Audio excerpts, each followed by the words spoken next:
Adventures in time and space, told in future tense. Dimension X.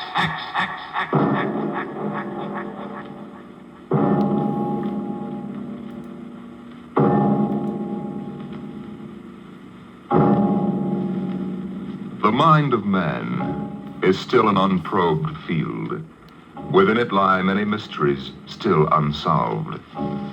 But there are men today, psychologists now experimenting with telepathy, hypnosis, thought transference, who believe that in the future we may discover the existence of a force of the mind more powerful than any force the world has ever known. We go ahead now in time some 10 years, and in space to the campus of a small eastern college. The hour is late, and in one of the dark college buildings, two men stand in front of a door that bears the name Professor Arthur Barnhouse, Psychology.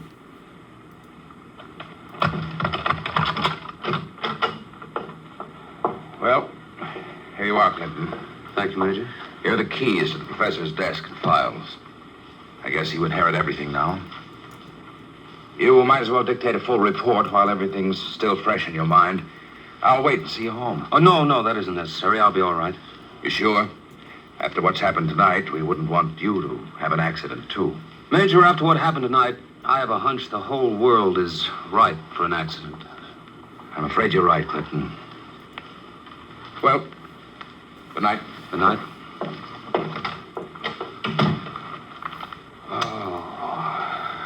Pull yourself together, Buster. Easy does it. August 21st, 1960. Restricted report from George Clinton to the Secretary of Defense, Secretary of State, the FBI, National Security Board, etc., etc., etc. Subject, the so-called Barnhouse Effect, and Professor Arthur Barnhouse, who discovered it. I first met the professor 2 years ago in the fall of 1958. He was a professor of psychology here at Wilton College, and I was here on an instructor's fellowship in the psych department. They assigned me to be Barnhouse's assistant, and he needed one. He hardly ever remembered to go to a class, and he didn't seem to do anything else either. For 3 months, I watched him sitting at the desk here in his study. He'd either stare at nothing for hours or fall asleep, nodding over his mess of papers. I couldn't understand it, and it was none of my business. But one day, I thought I'd better give him a shake. What? What? I said it's 2:15, Professor. Don't you want to go to your 2 o'clock class? Don't you want to mind your own business? I beg your pardon. Sorry, Clinton. Forgive me. I don't know what gets into me. Forget the class. The kids would rather be outdoors anyway. Okay, Professor. In that case, I'm sorry I woke you up. It's all right. I just can't seem to get my sleeping done at night. Clinton, what do you know about the international situation? Well, I'm no political scientist, if that's what you mean. I read the papers when I have time. Well, that's the way I've always been. Lately, I've had to look into it. I stay up nights looking into it. Professor, I don't want you to take this personally or anything, but... Well, sir, I wonder if you'd mind if I asked to be transferred. You mean you'd rather work with somebody else in the department? Oh, no, sir, it's not that. I think maybe there's a chance for a psychologist to work on that government project. Government project? Oh, yes, that army thing. Yes, sir. They're trying to develop robot pilots for the new fighter rockets so they'll be expendable. Oh, yes. Something else designed to replace men. Yes, sir, and you know, it's a funny thing. The robots work just like human brains. They get overworked or overloaded or something, and they have nervous breakdowns. Now, if I could only find out what drives those electronic brains crazy, why, I'd feel that I was... If you want to study a brain that's going crazy, never mind the robots, you can go to work on me. What are you talking about, sir? I don't know. I'm either crazy as a bedbug or a... Clinton, I wish you'd help me find out. Are you serious, Professor? I never was more serious in my life. I'm afraid I'm going out of my mind. But why? What makes you think so? This is what makes me think I'm crazy. Those dice? Clinton, do you know what the odds are against my rolling a 7? Oh, about 5 or 6 to 1. Watch. 7. Now, what are the odds against my rolling it again? Twice in a row? Plenty. About 100 to 1, I'd say. Watch. Professor, you're hotter than a $2 pistol. It's funny. That's what they said 8 years ago when I first discovered this. Discovered what? This force of the mind. I call it dynamopsychism. You mean you shove those dice around just by thinking about it? People have always thought there could be a force of the mind. You know that. Fortunately or unfortunately, I've learned to control it. Yeah? How did you happen to find out about this, Professor? Well, it was about 10 years ago, back in 1948. I made the mistake of going to a psychologist's convention, and in order not to appear unsocial, I happened to find myself, for the first and only time in my life, in a dice game. What happened?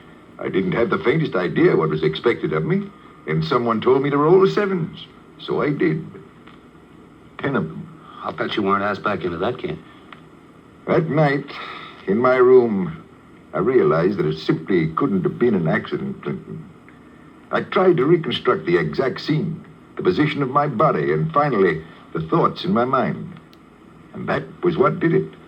I remembered what had been my train of thought, and I proceeded to roll 7s, not 10 consecutive times, but 50. Brother, there it is again. Professor, can you do anything else? I mean, besides shove dice around? You see that inkwell on my desk? Sure. Watch it. Don't take your eyes off it.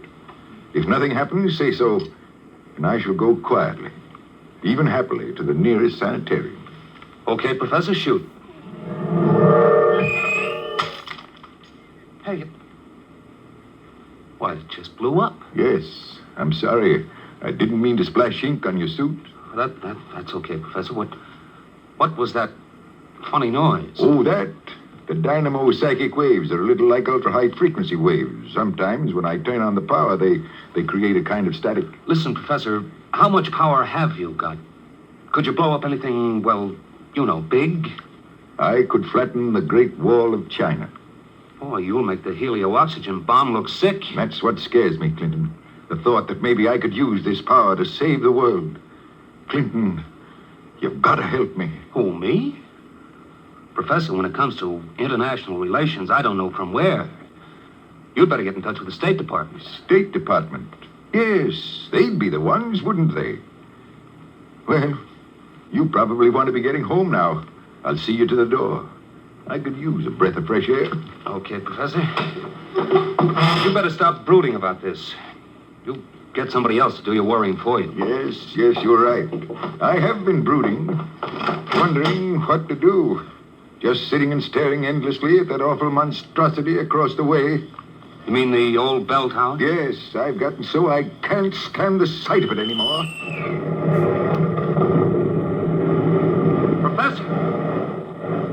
Professor, look, what?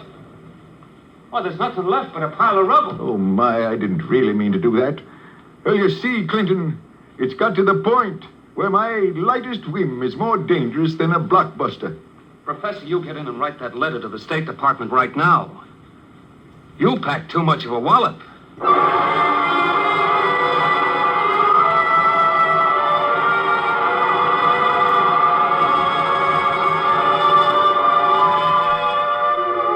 Professor Barnhouse mailed his letter, and things happened fast. A long arm of the Army reached out, and within 5 days, the two of us were deposited in an old mansion in Virginia, surrounded with a barbed wire fence and 20 guards, and labeled top secret. As soon as they'd seen a couple of small demonstrations, they set up a big test of dynamopsychism, and the professor was a very important guy. You could see him getting more unhappy every day. General Barker, I've got to talk to you. Just a minute, Professor. We're cleaning up the last details in Operation Brainwave. We'll roll at 1400 hours tomorrow. At 1400 what? 2 o'clock tomorrow afternoon. Robot-controlled fighter rockets will take off at exactly 1400 minus 10 and appear over the target at 1400. Watching from here over the video screen, you will then try to knock all 20 of them out of the sky. Think you can do it? Of course I can do it. Fine. and we've taken care of everything. Everything except that you neglected to ask me if I wanted to do it. I don't. This whole thing strikes me as childish and insanely expensive. We'll decide about that. But what's the good of it? I wouldn't mind acting as a defense weapon if it were necessary.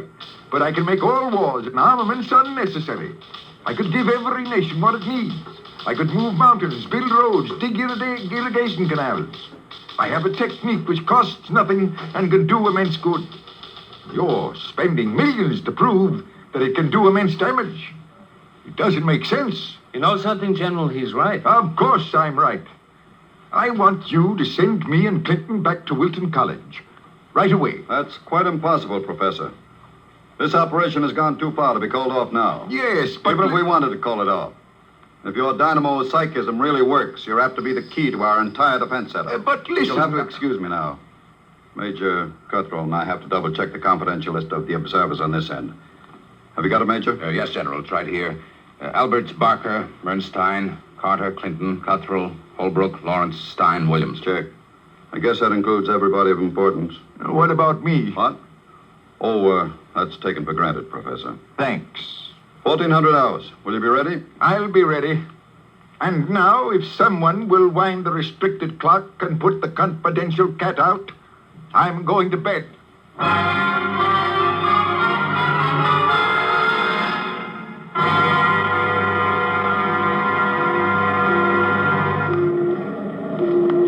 YDR to brainwave control. Observation plane to brainwave control. Come in, please. That's McKinley in the observation plane. Cut me in. Hello, McKinley. Reading it clear on the speaker. Everything all right? All okay, General. Takeoff uneventful. Fighter rockets now flying on course in perfect formation. Altitude 5,000 feet. Airspeed 865. Visibility unlimited. Are you tracking us? We've got you on radar. Haven't picked you up on the video screen yet. What's your estimated time of arrival over the target? ETA, 2 minutes. Check. Remember, McKinley, the observation plane is not to enter the target range. Veer off and circle at the 10-mile limit. Bring the rockets overhead by remote control. Check. Observation signing off. 1 minute, 45 seconds to go, Professor Barnhouse. Are you in good shape? I'm all right, General. Good. You can all take our places in front of the video screen now. You sit here, Professor, in the center. Major Cuthrell, will you turn on the video screen? Right, General. Nothing yet, just empty sky. Hold it. I hear him coming in.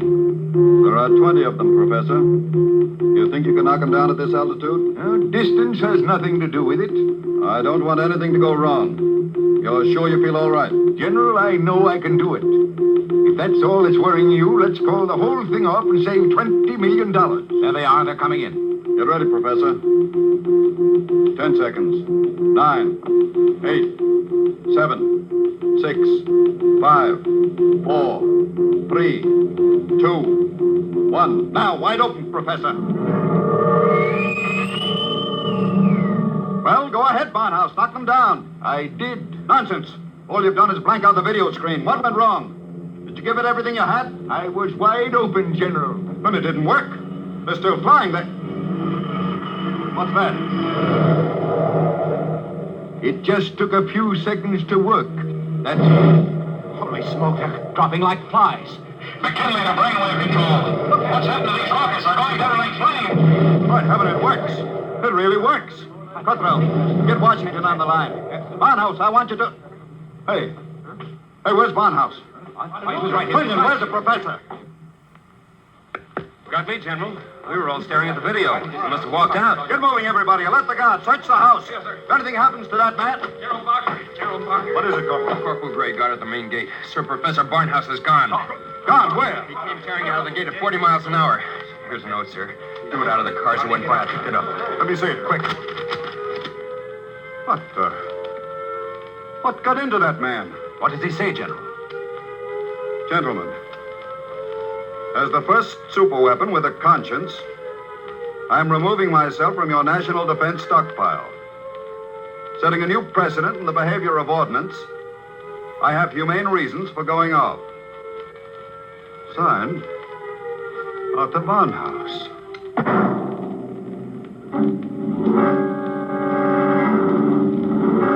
Barnhouse was gone, and within 12 hours, the world was on a spree. The headlines were glorious or terrible, depending on what you think of the things the way they are. Barnhouse flattens helio bomb factory! The dynamo-psychic waves reached every corner of the world. In every country, every continent flashed the news of what was happening. Hey, Barnhouse knocks out hidden atomic stockpile in Asia! There was a new kind of war, the war of tattletales.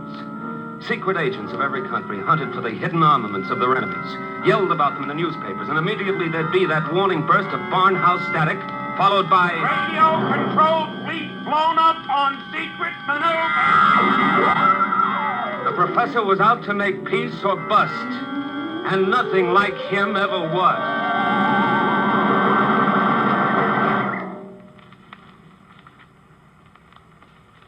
Look, Major Cuthrell, I told the FBI and the Army everything I know weeks ago.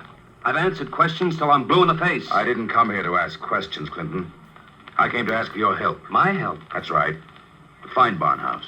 What if I don't want to? If you're his friend, I think you'd better. Why pick on me? You've got the FBI, the police, and Army intelligence. Why can't you find him yourself? We're trying. But you know the man well. You could spot him where we wouldn't. And you're the only one who can. Maybe. But why should I? Wherever he is, I think he's doing fine. He's making war impossible, and I like it. So do I. Yes? He's putting you out of a job. That's all right with me. I'll retire to a truck farm with pleasure. Well, then? Look, Clinton, we aren't the only ones in this race. Every country in the world has its best agents out hunting for Barnhouse. Nobody can beat that kind of a manhunt. He seems to be doing all right so far. Sure, but how long do you think he can keep it up? A week? A month? Sooner or later, he'll be spotted.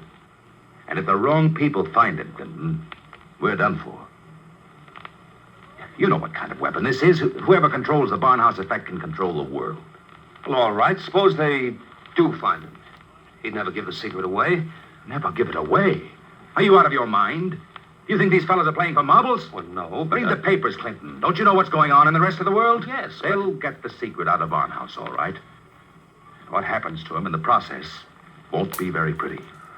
Well, he must realize that, then. He'll never let himself be taken alive. He may not have the choice. And if he doesn't, God help us all. All right. All right, I'm in. Good. Now, do you know anything that you haven't told us? Anything that might give us a lead? Only this. It was addressed to me. I found it here on his desk the morning after he escaped. You mean he came back here? Yes. I guess he needed to pick up some personal effects. Anyway, the files were open, and he left this note on a scrap of paper. Anything to do with the Barnhouse Effect? Read it yourself. It's Greek to me. Just these few lines scrawled on a piece of paper, and the last one breaks off right in the middle of the sentence. This stuff doesn't make any sense at all. You know, from the looks of this, I'm beginning to wonder if the professor isn't going off his rocker. I thought of that, too. All the more reason why we've got to get to him quick. He may be helpless, and the whole world's on his track. Come on, Clinton. We haven't much time.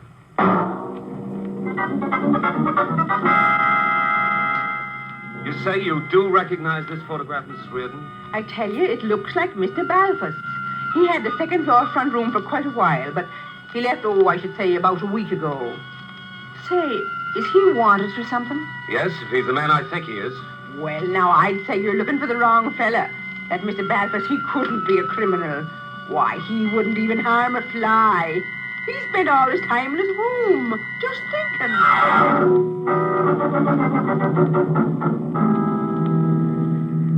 Brother, it's hot. What a way to spend an August afternoon, huh, Major? Give my eye teeth to be at Jones Beach. So would I, Corporal. We've got work to do here. Look, so we've been cruising around these radio detection cars for a week. Not a sign of Barnhouse static. The professor must have run out of things to work on. Well, we'll give him a little more time. Switch to shortwave. See if there's anything special coming through. Yes. Try the 9-meter wave. This is Radio Miranda calling. Let's hear that. Our American enemies who have hidden behind the unjust and diabolical persecution by Professor Barnhouse will tyrannize us no I more. wonder if the professor's out of Today, it. our glorious leader takes up his residence in a shelter, shielded with lead against all dynamo-psychic rays. With his protection designed by our brilliant scientists to be absolutely impregnable against the Barnhouse Effect, you will once again lead us on the path of our glorious death. Quick, triangulate it and get me a fix. I've got it. Let me check this chart. Quick, man. 3.9, 1.7. Oh, my aching back. What is it? We haven't got a prayer of finding a major. He'd have to be picked out of 2 million people. Where is Barnhouse? Right where I was wishing I was. Right smack in the middle of Jones Beach.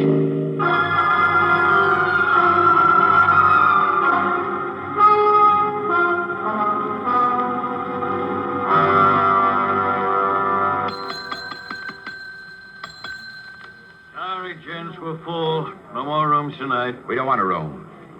Do you recognize this picture? Who wants to know? Uncle wants to know. Oh, excuse me. I'm sorry. Let me see it. Yeah, it looks a lot like room 417. About 5 feet 8, thin, sandy hair, glasses, little scar right across the bridge of his nose. Yeah, it's 417, all right. You mean he's here now? No, not anymore. He checked out 2 days ago. But he couldn't have gone far. What makes you say that? Oh, he looked sick as a dog. Couldn't hardly carry his own bag out. Uh-oh. Like I said to the other fellas, I said he looked like he was on his way to the morgue. What other fellas? Oh, there were the ones this morning. You're the second pair that's been asking for him.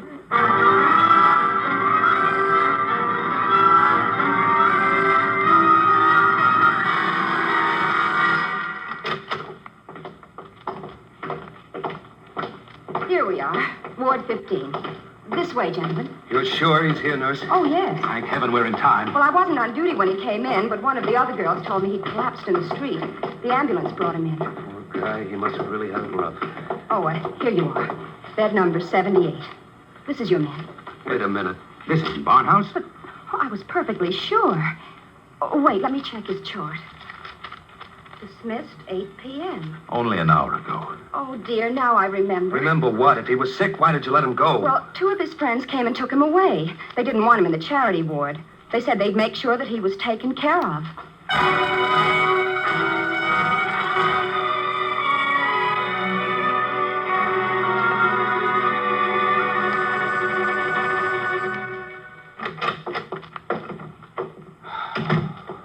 Every time I walk into this study, I keep hoping somehow I'll wake up out of a bad dream and find the professor just sitting here. Major, is there anything we haven't covered? Nothing. The police, the FBI, the air patrols, the docks, the railroad stations, everything. Not even a flea could get through this dragnet. I hope. Then I guess we sit. We sit. Maybe something will come in.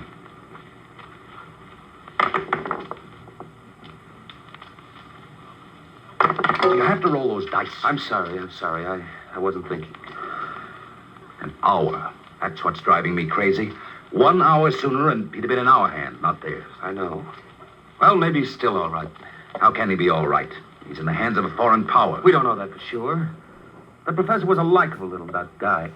He couldn't have lasted this long if he hadn't found some friends. Maybe they came and took him away. Well, grab that. Hello? Yes? Clinton, is that you? Professor Barnhouse. Clinton, they've got me. Who's got you? Where are you, Professor? I don't know.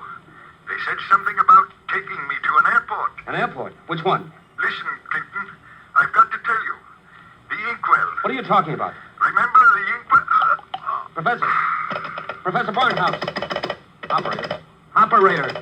Your call, please. Operator, that call that just came in here. Can you trace it? I'm sorry, sir, but I'm afraid it's too late. Your party has been disconnected.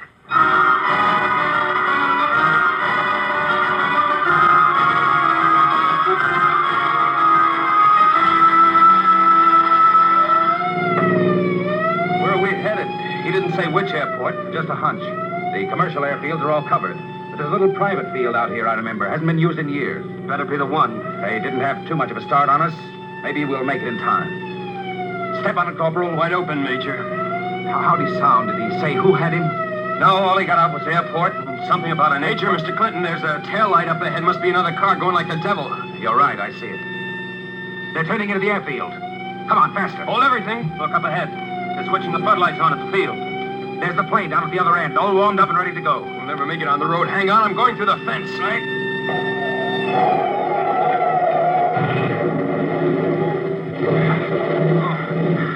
Well, what's the matter? Get going. Sorry, sir. Must have cracked the axle. They're taking off. Get out the submachine gun. You can't. Barnhouse is in that plane. You'll kill him. We've got to take that chance. That plane's headed straight for us. Hit the dirt. Get that gun working, Corporal. Aim for the propeller.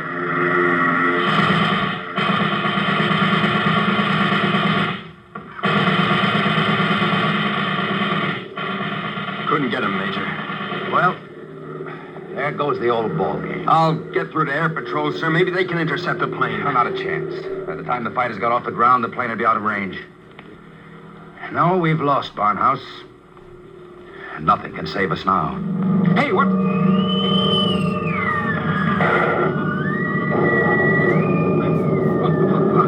What hit me? Clint, now, are you all right? Yeah, sure. The plane. It's gone. I know. Barnhouse blew it right out of the sky. He wouldn't let himself be taken alive. Boy, he really did it the hard way. Poor guy. He shouldn't have had to be a hero. All he ever wanted was peace. Peace? What's that? Now the arms race will start all over again. With Barnhouse gone, what's left to stop it?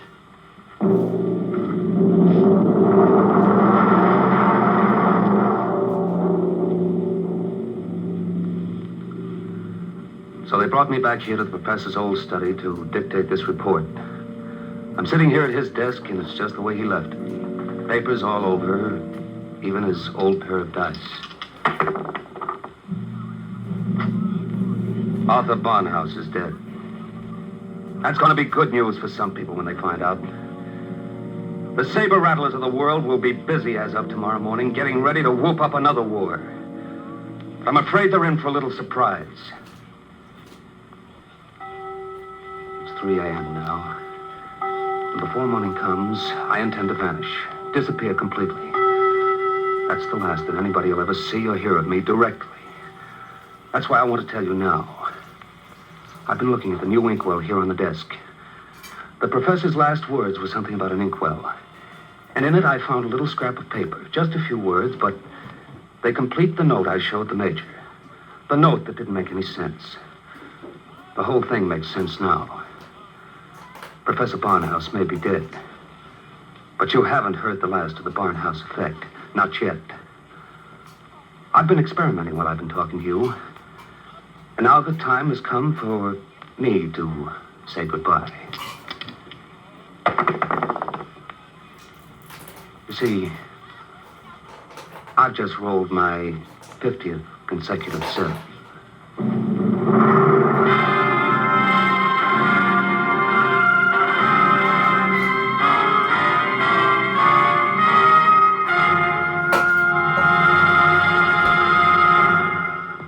You have just heard Report on the Barnhouse Effect by Kurt Vonnegut, Jr. An adventure in time, space, and the unknown. Dimension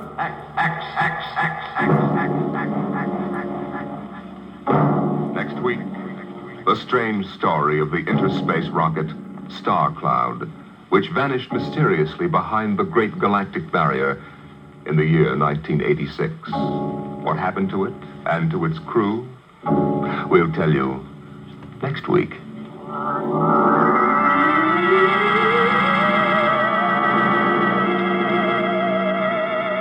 Tonight's story, a report on the Barnhouse Effect, was adapted for radio by Clarice A. Ross. Featured in the cast were Bill Quinn as Clinton, Ed Jerome as Professor Barnhouse, and Carl Weber as Major Cutthroat. Your host was Norman Rose. Music, Albert Berman. Engineer, Bill Chambers. Dimension X is produced by Van Woodward and directed by Edward King.